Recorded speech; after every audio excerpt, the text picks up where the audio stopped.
Man, Pantoja versus Kai Kara France is one of the most underrated matchups of the year in my opinion, and honestly, it's way more interesting than people are giving it credit for.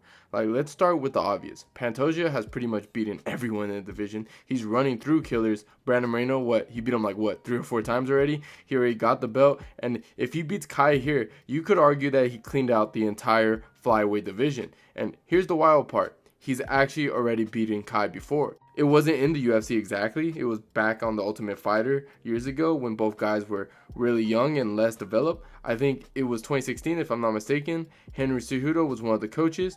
And if you go back and watch that fight, it wasn't a domination or anything. It was a typical early Pantoja performance. Found the hips, got the takedown, control position. It was more of a grind than a war. And you can clearly see both guys were still figuring things out. But now we're looking at two different versions of those fighters. Kai Kara France is in his physical prime right now, and he comes into his own as a striker.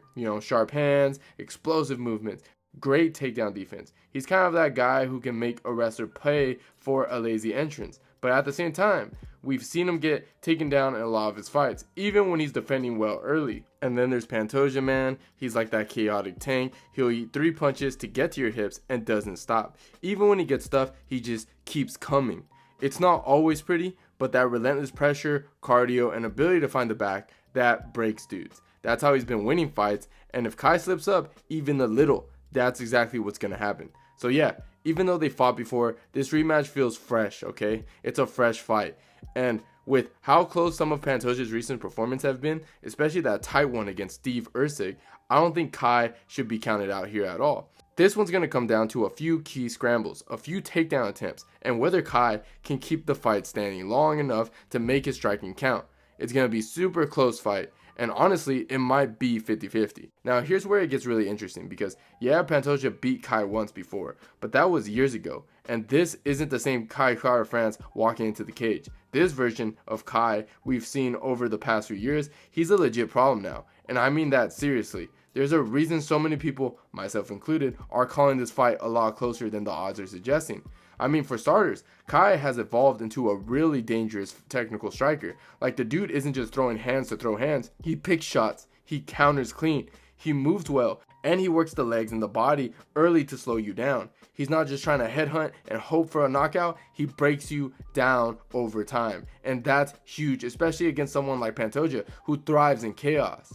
And if Kai can slow the fight down and control the tempo, that's a huge advantage. Now, another thing that people aren't really talking about enough is Kai's size and build.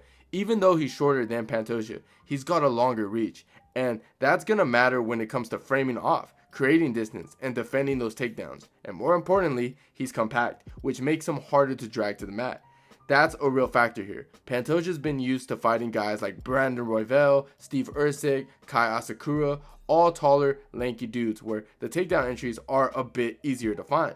But Kai's frame is different. Smaller target, lower center of gravity. You can't just shoot a sloppy double and expect to get him down. And honestly, if we're being real, his takedown defense has held up against some solid names. Think back to the fight against Askarov. That dude was an elite wrestler, and Kai made him look like a regional prospect. He defended nearly every takedown, outstriked him, and basically retired him. The balance Kai showed in that fight, the ability to stay calm, dig underhooks, turn guys off the fence, that can be a real issue for Pantoja if he can't get the fight where he wants. Now, yes, he does get taken down eventually. That's the reality of it. Against someone like Amir Abazi, he got his back taken for a moment. But here's the thing. He knows how to survive and even reverse positions. He doesn't panic. Against Abazi, there was moments where he flipped the position and ended up on top. That kind of composure, that matters. Because even if Pantoja gets his back, Kai's not just dead in the water. He's going to fight hands, peel the hooks, work back to get on his feet, and if he can stay composed in those moments and win the striking exchanges everywhere else, he's got a real shot, man. And speaking of striking, this might be the sharpest striker Pantoja has fought in a very long time. I mean, Kai can crack, and he's extremely accurate. If Pantoja comes in trying to bulldoze his way forward, like he usually does, he's gonna eat some clean counters. And if Kai can mix in some leg kicks in there and keep Pantoja from planting his feet to shoot, that's gonna slow the pressure down over time. There's also this mental edge I think Kai might be carrying into this fight. Like, he's been written off before. He was expected to lose to Askarov. He's gotten thrown into that interim title fight with Brandon Moreno and made it competitive. He's been in there with killers and he's taken some lumps, but he's still here. And with how close Pantoja's last fight with Steve Ercik was, Kai's probably watching that tape thinking, if Ercik can do that to the champ, why can't I? So when you look at the full picture, the physical tools, the striking polish, the improved takedown defense, the mental toughness, Kai Kara-France brings a very real set of problems that could give Pantoja hell, especially in the early rounds if he comes in dialed in.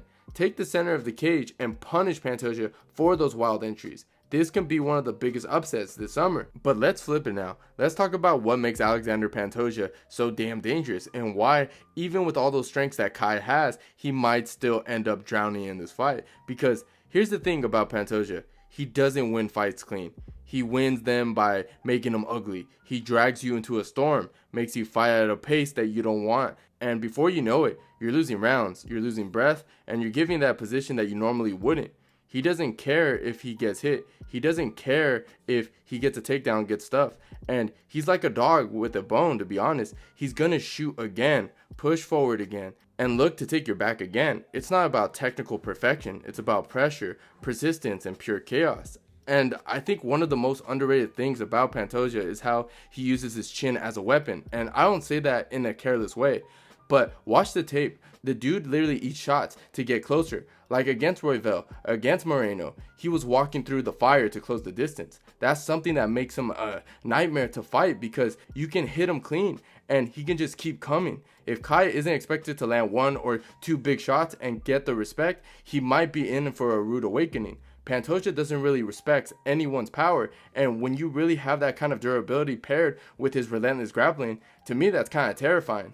Now, stylistically, we know what Pantoja looks for.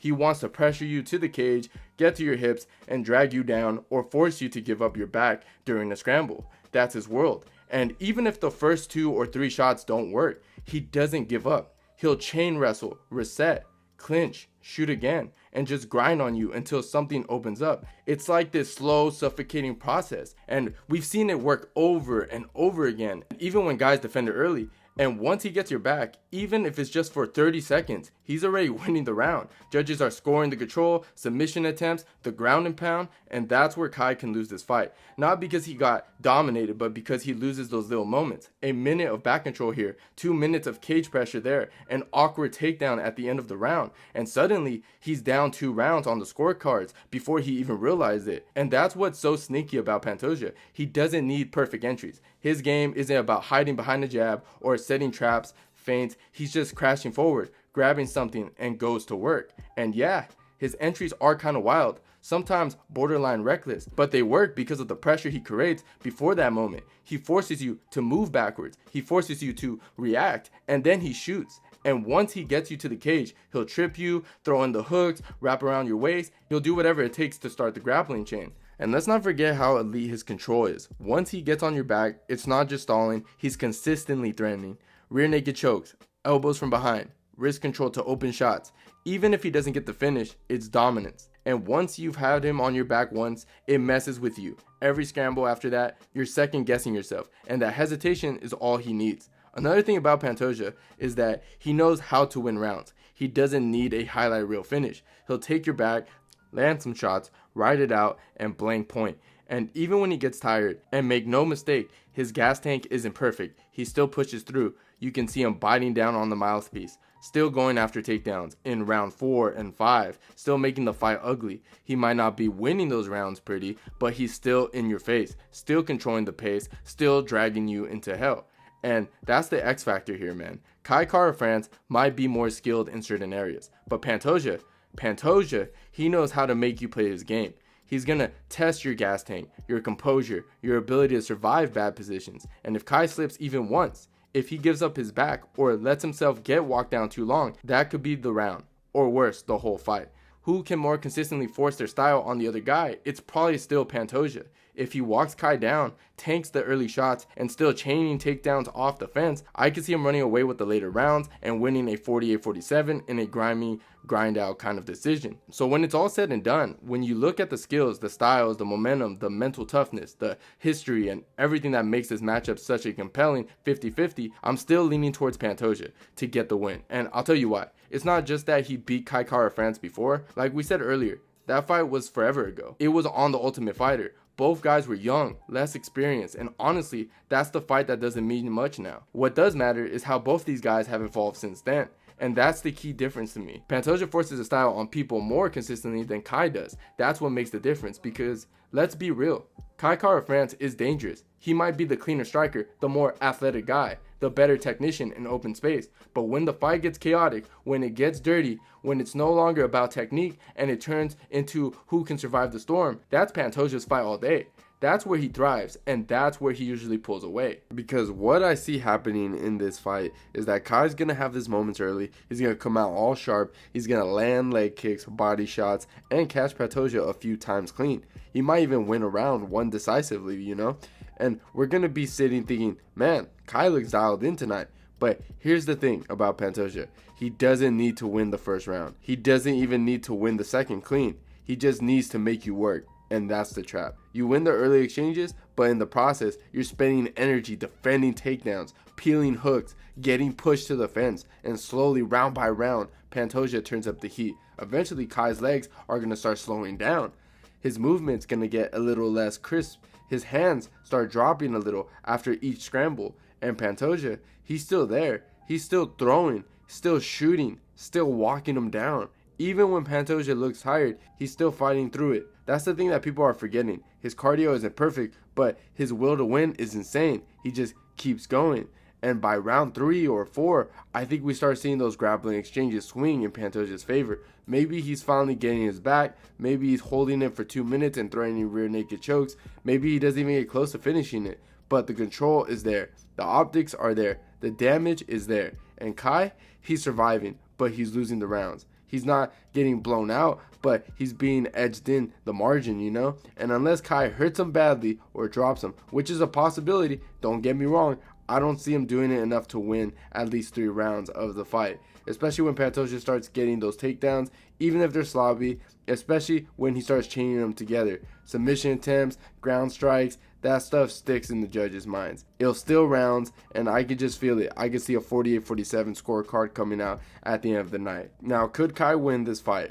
Absolutely. If he takes the center, defends the takedown clean, and lights Pantoja up early and with his speed and accuracy, this could be his coming out party for him. But we've seen him fade before. We've seen him get taken down, and we've seen him give up his back. Against Albazi, against Moreno, even when he's defending well, he still ends up in the spot that Pantoja can still exploit even better. And that's what it comes down to. It's about who's more skilled. It's about who imposes their style more consistently for over 25 minutes. And for my money, that's Alexandre Pantoja.